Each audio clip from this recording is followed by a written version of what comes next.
ಮಾನ್ಯ ಸಭಾಧ್ಯಕ್ಷರೇ, ಕಳೆದ 3 ದಿನಗಳಿಂದ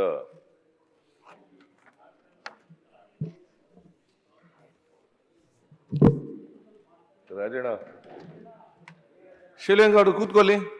ಉತ್ತರ ಕೊಡ್ತಿದ್ದ ಹರೀಶ್ ಕೂತ್ಕೊಳ್ಳಿ ಇವ್ರೆ.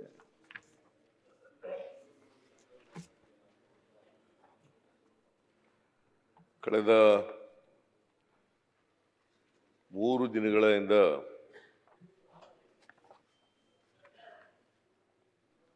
ಈ ಅಧಿವೇಶನದಲ್ಲಿ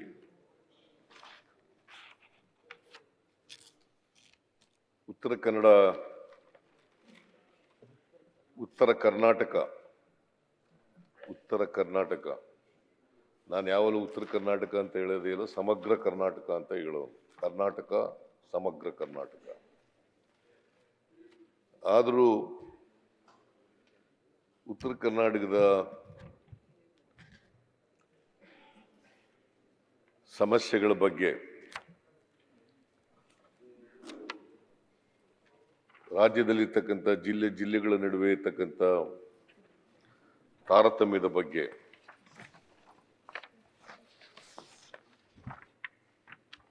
ರೀಜನಲ್ ತಾರತಮ್ಯದ ಬಗ್ಗೆ ತಾಲೂಕುಗಳ ಮಧ್ಯೆ ಇರ್ತಕ್ಕಂಥ ತಾರತಮ್ಯಗಳ ಬಗ್ಗೆ ಈ ಸಾರಿ ಬಹಳ ಸುದೀರ್ಘವಾಗಿ ಚರ್ಚೆ ಆಗಿದೆ.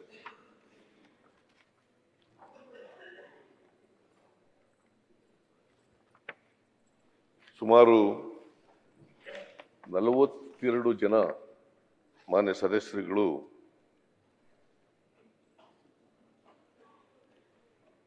ಈ ಚರ್ಚೆಯಲ್ಲಿ ಭಾಗವಹಿಸಿದ್ದಾರೆ. 42 ಜನ ಮಾನ್ಯ ಸದಸ್ಯರುಗಳು.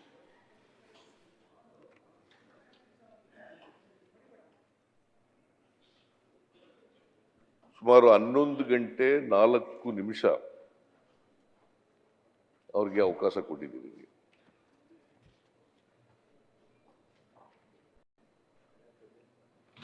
ಅನೇಕ ಜನ ಉತ್ತರ ಕರ್ನಾಟಕದ ಬಗ್ಗೆ, ಕರ್ನಾಟಕದ ಅಭಿವೃದ್ಧಿ ಬಗ್ಗೆ,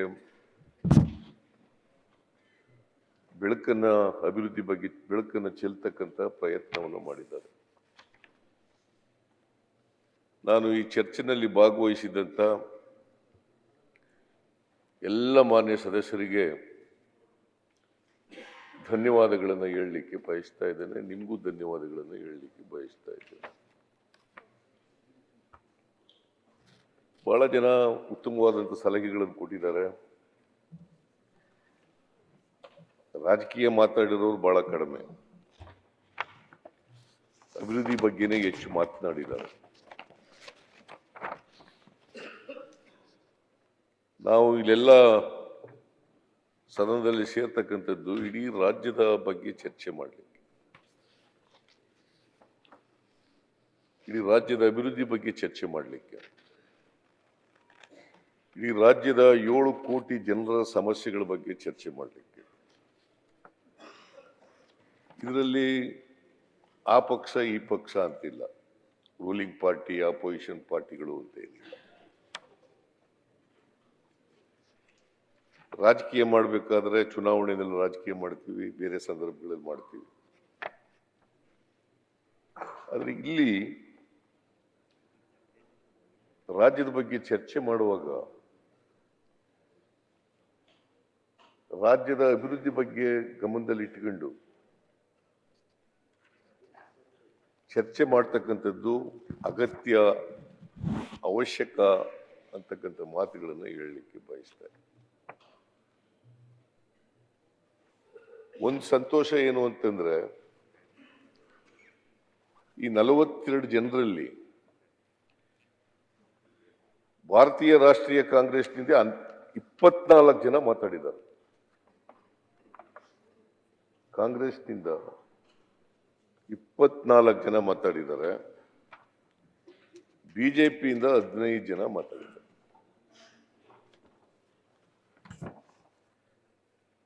ಜನತಾದಳ ದಿಂದ ಇಬ್ರು ಮಾತಾಡಿದ್ದಾರೆ, ಪಕ್ಷೇತರರು ಒಬ್ರು ಮಾತಾಡಿದ್ದಾರೆ. ಒಟ್ಟು 42 ಜನರು ಈ ವಿಶೇಷ ಚರ್ಚೆಯಲ್ಲಿ ಭಾಗವಹಿಸಿ ತಮ್ಮ ಅಭಿಪ್ರಾಯಗಳನ್ನು, ಸಲಹೆಗಳನ್ನು, ಸೂಚನೆಗಳನ್ನು, ಸರ್ಕಾರ ಏನು ಮಾಡಬೇಕು, ಸರ್ಕಾರ ಏನು ಮಾಡಿಲ್ಲ, ಇವುಗಳ ಬಗ್ಗೆ ಎಲ್ಲ ಕೂಡ ಅವರ ಅನಿಸಿಕೆಗಳನ್ನು ಹೇಳಿದ್ದಾರೆ. ನಾನು ಮತ್ತೊಮ್ಮೆ ಅವ್ರಿಗೆಲ್ರಿಗೂ ಕೂಡ ಅಭಿನಂದನೆಗಳನ್ನು, ಧನ್ಯವಾದಗಳನ್ನು ಹೇಳಲಿಕ್ಕೆ ಬಯಸ್ತೇನೆ. ಆದರೆ ಭಾರತೀಯ ಜನತಾ ಪಕ್ಷದವರು, JDSನವರು 1 ವರ್ಷ 2 ತಿಂಗಳಿದ್ರು ಸಮ್ಮಿಶ್ರ ಸರ್ಕಾರದಲ್ಲಿ.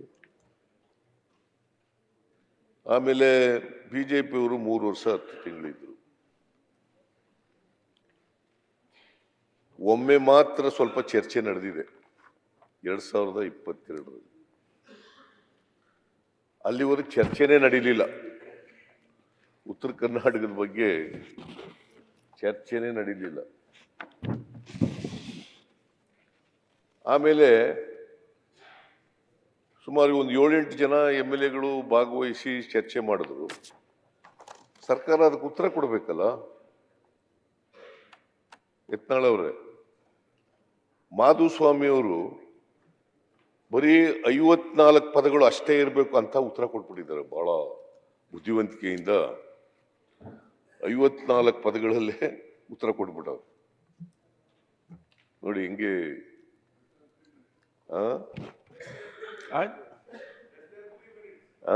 Less than, not even 3 minutes, 2 minutes, less than 2 minutes. ನಾನು ಬೇಕಾದ್ರೆ ಓದ್ತೀನಿ ಅವ್ರ ಸ್ಪೀಚನ್ನ.